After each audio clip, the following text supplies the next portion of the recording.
Hello, everyone, and welcome to Morals and Markets, the podcast, hosted by Atlas Society senior scholar, professor of political economy at Duke University, Dr. Richard Salzman. This month, we're talking about an all too pertinent topic, collegiate cronyism. Dr. Salzman, from a professor's perspective, is going to delve into the issues we're seeing at America's public universities, namely the cronyism that occurs between the government and these universities and all of the funding that rolls in between the two.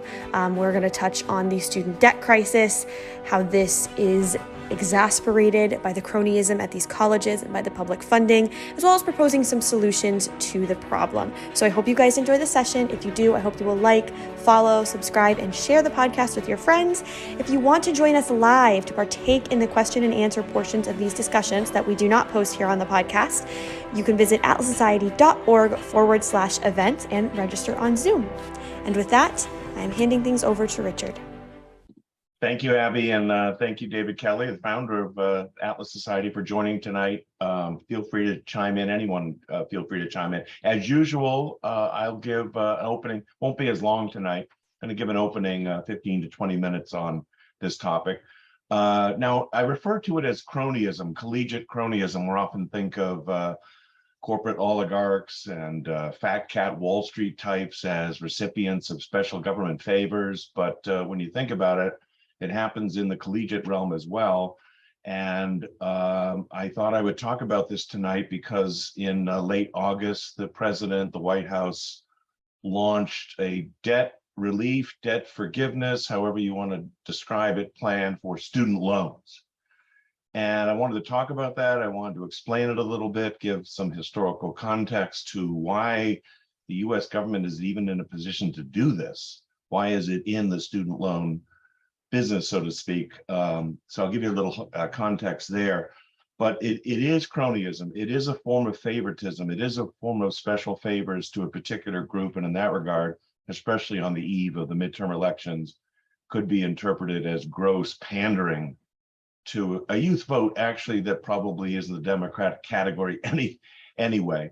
But this forgiveness and forestalling of debt service by student loans was already begun, if you don't know, in the COVID legislation. So vast powers were given to the executive branch through the education department. By the way, the education department wasn't even formed until 1979. So that'll give you some history here, but got heavily involved in lending since the Clinton years in 1990. But I consider this both an immoral and impractical policy. The whole idea of government even being involved in lending of any sort to any group for any purpose is an improper purpose of government, an improper function of government, not consistent with a capitalist system. So let me just say right off the top, these things should have entirely be privatized.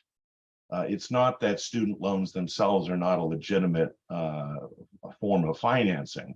It should just be a private sector thing. And it had once been almost entirely a private sector thing until the government took it over. So this has a very nefarious effect, as I'll elaborate upon. Now, just on the details of it, overall, student loans in America are something like 1.7 trillion. Now, 12 years ago, it was half that.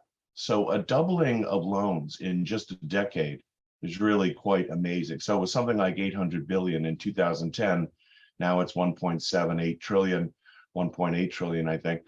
And this loan quote forgiveness is 10,000 for those who make less than 125,000 a year single, and less than 250,000 a year in a household, married in a household. But I checked the numbers, and it pertains to something like 86% of all borrowers, the student borrowers. And so it's an enormous giveaway, in a way, to these people. So 10,000 for the first group, 20,000 for the second. It's unclear as yet whether that is going to be taxable income. That's more of a technical thing. But usually when loans are forgiven, they're conferred as gifts, and gifts are taxed. And they're trying to get away with not having these recipients pay taxes either.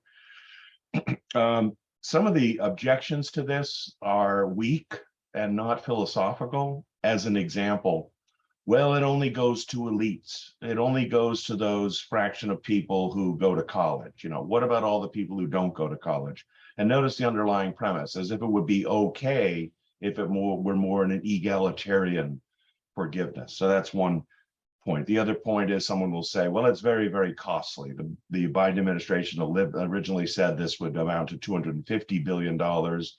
A week later, someone estimated, no, it's actually $500 billion. And then the Wharton School came out and said, no, it's actually $1 trillion. Well, this is typical of any kind of government spending program, in this case, a debt relief program. Yes, it'll be a gargantuan cost, and that's a objection. But the biggest objection we should be making is moral. When you borrow money, you should be obligated, if you have the ability to pay it back. It is just immoral to engage in what might be called predatory borrowing. And but especially when the government is involved and it's making taxpayers basically finance and subsidize other people's borrowings, it's wholly improper. And by the way, as improper as government bailouts of Wall Street for the too big to fail doctrine that we saw lead to Occupy Wall Street protests in 2010. Well, notice there are no Occupy the Department of Education protests now that this is going on. But is it no less of a giveaway? Is it no less of a bailout in this case of, well, no one's going to complain because who's going to criticize college students? Now, let me just mention briefly, I am in academia, so I have to be objective about this. It also does benefit the colleges. I mean, to the extent they are getting payments from students through tuitions and other things, any kind of government financing of this indirectly benefits them, and any kind of debt forgiveness by government indirectly benefits them. And one of the major problems we've had in the last 50 years is that the government first looks at, this started happening, by the way, in the mid-60s, it first starts looking at, wow, those tuitions are expensive. Oh, the price of college is going up. It's becoming less affordable, so we need to subsidize it. And what happens when they start subsidizing? There is no pressure for cost containment. And it leads to an inflation of the thing being spent on. So if you just look at a chart of, say, cost of tuitions, relative to cost of a basket of goods, CPI. Last time I checked, since 1980, the cost of tuitions and books and education has gone up 8-fold relative to CPI. So 8 times as much as the rise in the general price level. That could not have happened in a fully free market. So part of the problem here is there is also a kind of cronyism going on where the college administrations and the recipients of tuitions themselves are cronies and are recipients of this. Now, a little history, and by the way, this is similar to what's happened in housing. It's similar to what happened in healthcare. Interestingly, most of this began in the mid-60s, all three: education, housing, healthcare. We know in healthcare that Medicare and Medicaid were instituted in the mid-60s. And in each case, we find the same principle. Someone identifies a real human need for education, healthcare, and housing.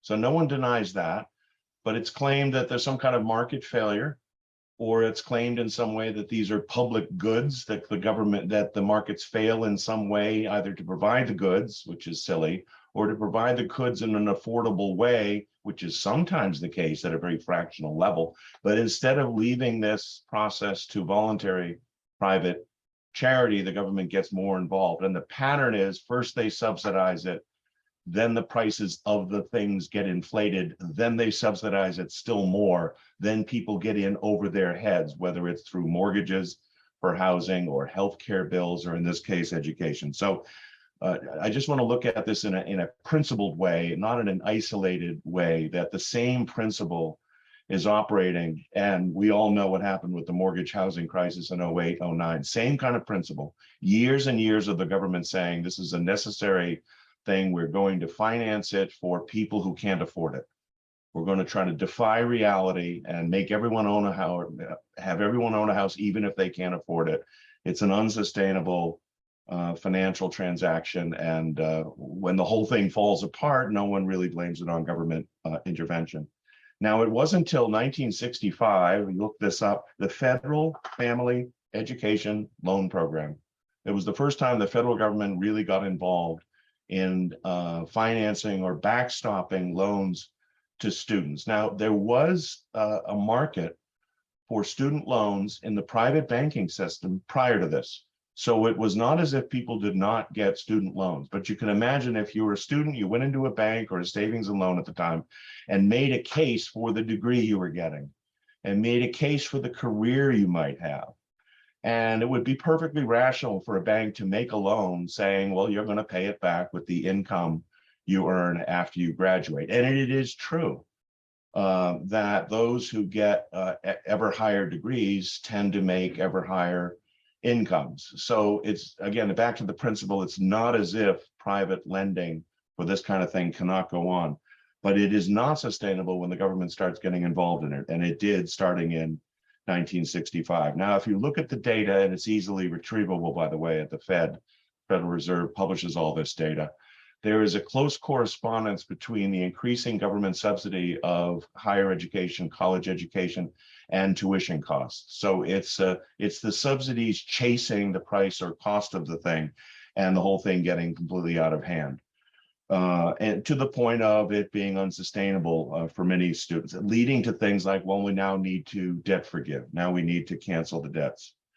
Now, not to go through all the gory history here, but the Department of Education, I said earlier, was started in 1979. So there had not even been a federal education department until then. And that proved to be another case where the government got more and more involved, not only in education regulation, not only in the kind of bureaucratic bloat that has grown up in colleges and universities, but in the backstopping and funding of student loans. Now, interestingly, Fannie Mae, Freddie Mac, you'll remember those names. They're still around, but they're not in the headlines anymore. Those were the government agencies that promoted mortgage borrowing. And people forget that there was another one called Sallie Mae. Oh, they love putting names on these things that sound so quaint. But Sallie Mae was the Student Loan Marketing Association. Guess when that was started? 1973. So you see that these are, now that's 50 years ago, but these are fairly recent government involvement in the financing of colleges in America that have been around for centuries. But this phenomenon is a last 50-year, 60-year phenomenon. And that is largely, I would say, the cause of the inflation we've seen, the hyperinflation, if you will, we've seen in college costs. Now, very significantly in 2010, when student loans, as I said before, only totaled $800 billion, which was a lot, it was nationalized. The Obama administration nationalized student loans, and to the point today where 92% of student loans in America are owed to the US government. And that really went under the radar because at the time, 2010, if you look back to that, everyone was debating Obamacare. Well, it was a provision thrown into Obamacare at the last minute. And no one really thought of it, but basically the US government through the Education Department took over substantially all the private student loans and made itself the lender. And that is precisely why when people scratch their heads today and say, how can the president get up and start talking about debt relief or suspend, say, debt service during COVID as he did? The reason is the government had taken over the student loans.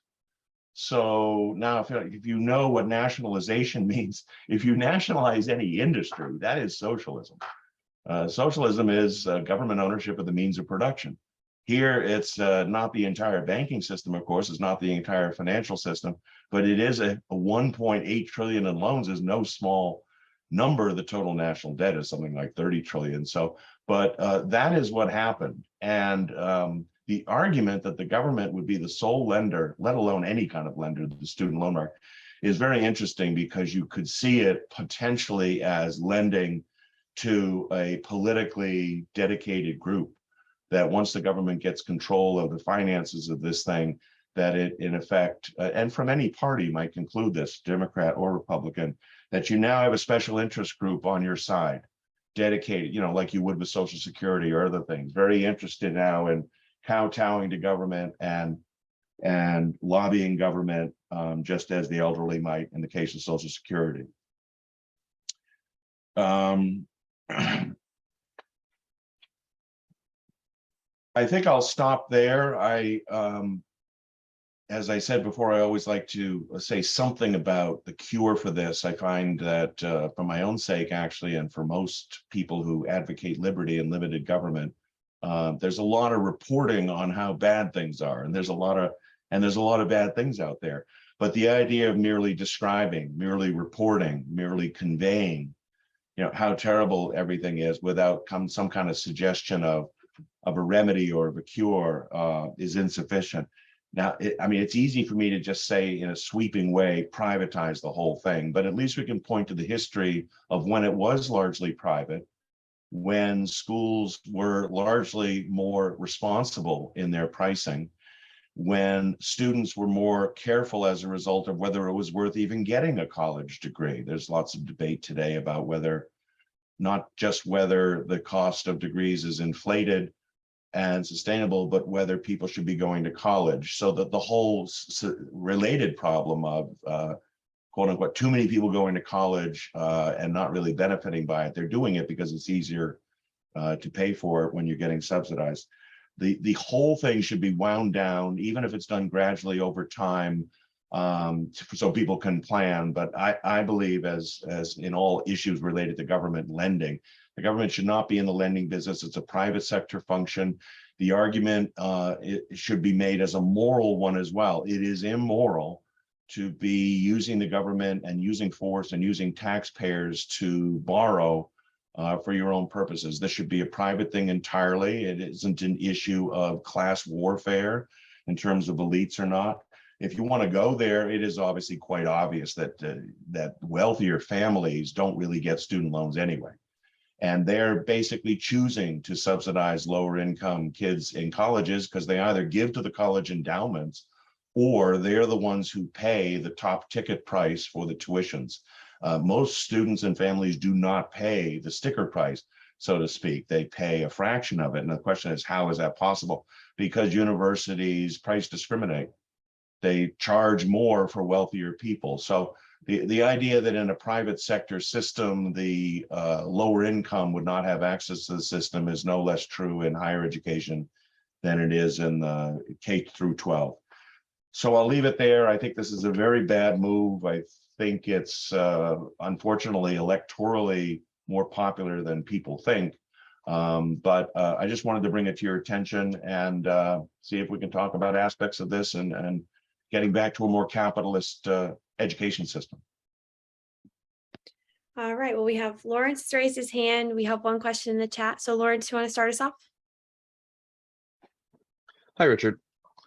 So my question is, when we look at least when we look at K through 12, always a big talking point is student or teachers unions and the amount of power they wield, and how, as someone who has relatives who went into teaching, they kept getting shuffled around. It was really hard for them to actually get fired. It didn't happen. They just kept getting shuffled around.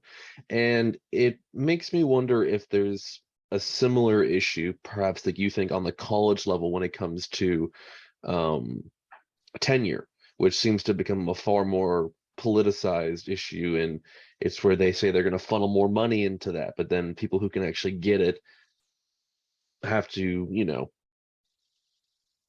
abide by certain guidelines, but then after that they're set, so to speak. So do you think that those play a role in perhaps more corruption, even at the higher level when it comes to stuff like tenure? Well, that's a good question. I'm not sure I would refer to as corruption, but more as unaccountability. And you make an interesting point, because there could be an analogy made between the two. Unionization at K to 12, tenure, in the sense that it immunizes people from being held accountable for bad behavior or just negligence or just lack of scholarship or lack of engaging in indoctrination instead of education.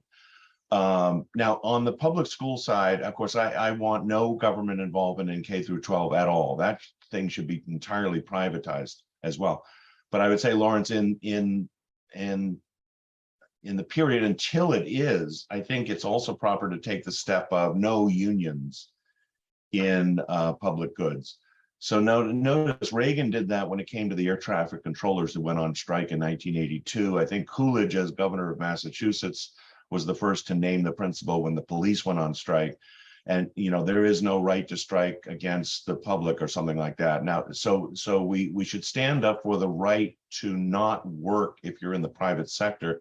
But once you're working for the government, the idea that there should be a union holding up the taxpayers who are really not at the other end of the table when you're negotiating is improper. So I think we need to get a two-stage step here would be, if you work for the government, you can't be in a union.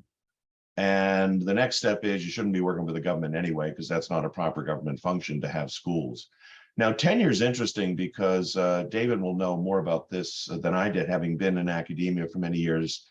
I don't have tenure at Duke. I signed multi-year contracts, so in a way I am more accountable than tenured people would be. But let's not forget that people who gain tenure usually do demonstrate a track record of publishing an accomplishment. And so it's not something that's just given out without earning it. Now, what's interesting is when I looked into the history of tenure, it originally began almost 100 years ago with a concern on the part of professors that the trustees were involved in and trying to influence their teaching. Now, what's interesting about this is this was during the progressive era, quote unquote. So in other words, the early 1900s, and the progressive era, if you know, was a movement toward more left-wing politics, and including that more left-wing academic departments, especially in the social sciences. But think of that time also, the trustees would be wealthy, business people or others who at that time would be way more pro-capitalist than the kind of industrialists and financiers you would get today.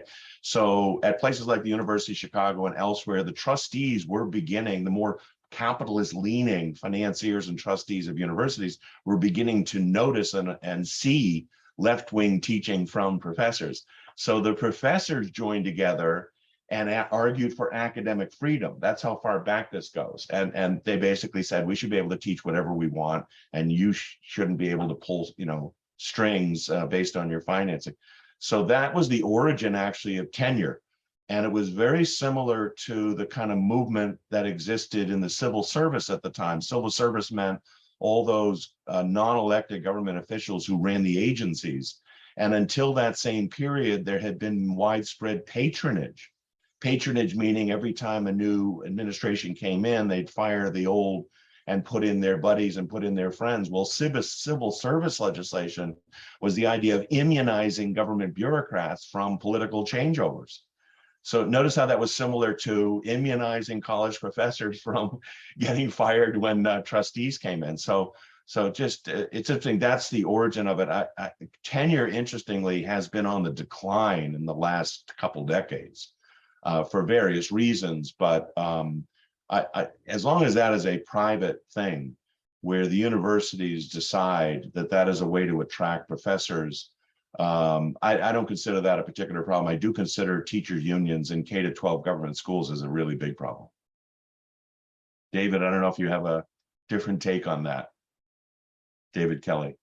Let me just jump back so you can see as well as hear me. Yeah, it's been a long time since I worked in the academic world, but it was a tenured world. That is, there were gradations. You came up for tenure at a certain point after.